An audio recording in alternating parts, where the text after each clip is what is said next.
itu aku datang ke rumah sahabatku, Dimas, untuk belajar kelompok. Tapi entah kenapa, yang paling kuingat bukan soal pelajaran atau tugas sekolah, melainkan sosok perempuan yang membukakan pintu. "Masuk nak, Dimas di kamar ya," ucapnya lembut sambil tersenyum. Itulah pertama kalinya aku bertemu Bu Laras, ibunya Dimas. Ada sesuatu dalam caranya bicara, tenang, sabar, penuh kasih, yang membuatku kagum sejak pandangan pertama. Ia tidak seperti ibu-ibu lain yang sering terlihat sibuk dan keras. Suaranya seperti doa yang menenangkan. Hari-hari berikutnya, aku jadi sering datang ke rumah Dimas. Kadang alasannya jelas, kadang tidak. Kadang untuk belajar, kadang hanya untuk menyapa. Setiap kali Bu Laras menyuguhkan teh hangat dan bertanya tentang sekolah, aku selalu kehilangan kata.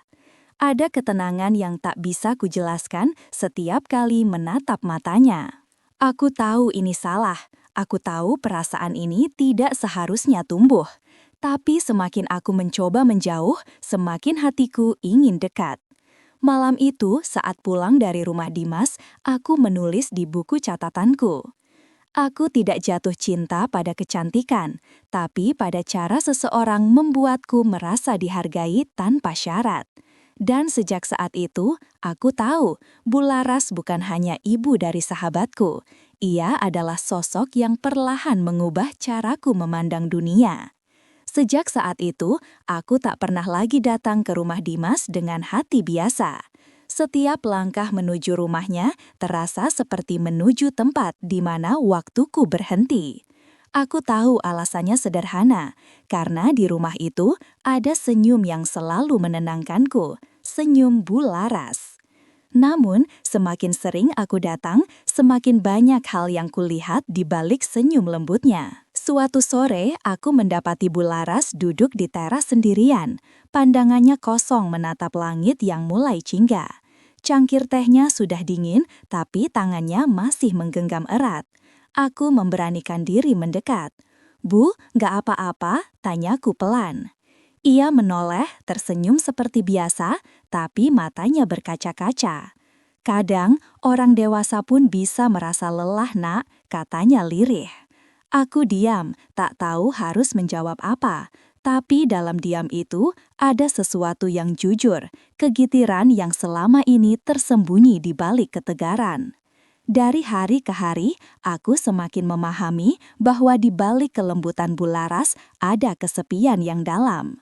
Suaminya jarang pulang karena bekerja di luar kota. Dimas sibuk dengan dunianya sendiri.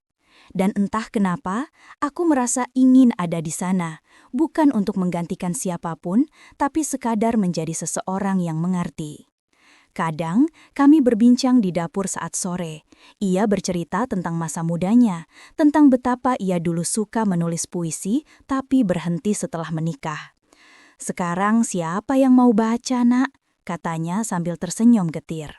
Aku menjawab pelan, "Saya, Bu." Ia terdiam, menatapku dengan tatapan yang lembut sekaligus asing. Ada jeda panjang sebelum ia kembali tersenyum. Senyum yang kali ini lebih dalam, tapi juga lebih rapuh. Sejak hari itu, setiap kali kami berbicara, aku merasa bukan lagi seperti anak yang berbicara dengan orang tua sahabatnya. Ada sesuatu di antara kami, halus, tak terucap, tapi nyata. Hari itu hujan turun sejak siang, membasahi seluruh jalan menuju rumah Dimas. Aku berteduh di bawah pohon, ragu untuk mengetuk pintu, tapi akhirnya langkahku tak bisa berhenti. Saat pintu terbuka, Bu Laras berdiri di sana, mengenakan sweater abu-abu, rambutnya agak berantakan, tapi senyumnya tetap hangat. "Masuk aja, Nak, Dimas lagi keluar beli sesuatu," katanya sambil mempersilahkan. Aku menurut, duduk di ruang tamu sementara suara hujan mengguyur atap, menimbulkan ritme yang anehnya menenangkan. Kami berbicara ringan tentang sekolah, tentang rencana kuliah, tentang hidup. Namun, di sela pembicaraan itu, aku melihat sesuatu di wajahnya, semacam kelelahan yang tak bisa disembunyikan. "Mungkin ibu cuma capek," katanya tiba-tiba menatap keluar jendela.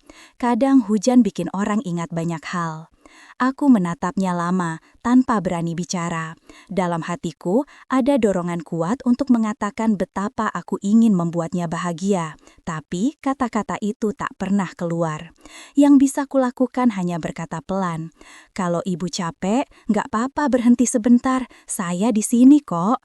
Bularas menoleh, menatapku dengan mata yang senduh tapi hangat. Kamu anak baik, Nak. Dunia butuh lebih banyak orang seperti kamu. Hujan di luar semakin deras. Kami terdiam lama, hanya mendengarkan suara air jatuh di genting.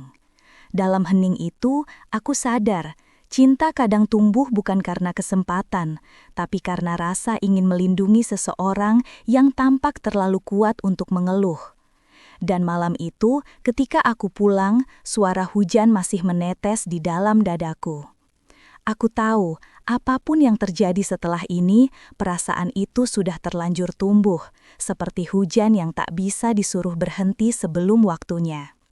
Beberapa hari setelah hujan itu, suasana di rumah Bularas terasa berbeda. Aku masih datang sesekali, tapi kali ini dengan hati yang was-was. Dimas tampak lebih sering mengamatiku, seolah menyadari sesuatu yang tidak ia pahami sepenuhnya. Suatu sore, saat aku baru saja tiba, Dimas berkata tanpa menatapku, "Bularas sering cerita kamu suka bantuin ya, akhir-akhir ini ibu sering nyebut namamu." Aku hanya tersenyum gugup, pura-pura tak mengerti maksudnya, tapi di dalam hati, kalimat itu mengguncang. Ketika Dimas keluar sebentar membeli makanan, aku dan Bularas kembali sendiri di ruang tamu. Hening, hanya suara jam dinding dan napas yang terasa berat di udara. "Ibu nggak apa-apa?" tanyaku akhirnya. Ia menghela napas panjang. "Dimas anak yang baik, tapi dia mulai curiga kenapa kamu sering kesini. Ibu takut salah paham." Nada suaranya lembut, tapi penuh tekanan batin. Aku menunduk. "Saya cuma senang ada di sini, Bu. Rumah ini terasa hangat." Ia menatapku, matanya sayu. Kadang, sesuatu yang terasa nyaman justru bisa membuat orang lain salah mengira. Kata-kata itu menancap dalam. Aku ingin menjelaskan, tapi tak ada kalimat yang cukup aman untuk mengungkapkan apa yang sesungguhnya kurasakan. Sore itu, Dimas pulang lebih cepat dari biasanya. Ia melihat kami berdua di ruang tamu dan sempat terdiam beberapa detik sebelum meletakkan kantong plastik di meja. "Ngobrol apa nih?" tanyanya dengan nada datar. Bularas tersenyum, "Cuma tentang sekolah." Namun sejak hari itu, aku tahu batas tak lagi kabur. Ia mulai terlihat jelas, tajam, dan menyakitkan. Dan di malam yang sepi, aku menulis di buku catatanku. Cinta sejati bukan tentang memiliki seseorang, tapi tentang belajar ikhlas saat harus melepaskannya. 3 tahun berlalu, aku sudah kuliah di kota lain, menjalani hidup yang baru.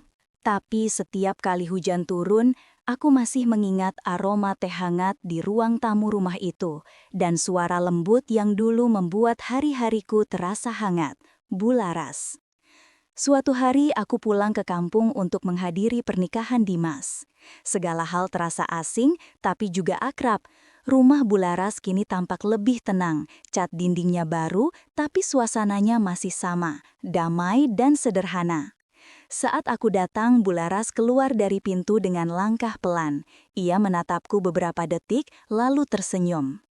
"Sudah lama ya," katanya pelan. Aku mengangguk, tak sanggup menjawab. Di matanya, aku melihat ketenangan yang dulu tak ada. Kami duduk di teras seperti dulu, membiarkan angin sore lewat di antara kata-kata yang tak perlu diucapkan. "Ibu sering baca puisimu," katanya tiba-tiba. "Kamu menulis dengan hati, itu yang dulu ibu lihat dalam dirimu." Aku menunduk, menahan getar suara. Saya cuma menulis apa yang dulu ibu ajarkan, tentang ketulusan. Hening sejenak, lalu Bularas tersenyum lembut, kali ini dengan mata berkaca-kaca. "Terima kasih, Nak. Kamu pernah datang di masa ibu paling sepi, dan itu sudah cukup berarti." Aku ingin berkata banyak hal, tapi hanya satu kalimat yang akhirnya keluar, lirih namun jujur. "Saya nggak pernah benar-benar pergi, Bu, hanya belajar mencintai dari jauh." Bularas menatap langit yang mulai mendung, dan itu nak, bentuk cinta paling dewasa. Hujan turun pelan, seolah langit ikut mengucap selamat tinggal. Dan di bawah rinainya, aku sadar ada cinta yang tak pernah hilang, hanya berubah menjadi doa yang diam-diam tumbuh di setiap waktu. Karena beberapa perasaan memang diciptakan bukan untuk dimiliki, tapi untuk dikenang dengan tenang.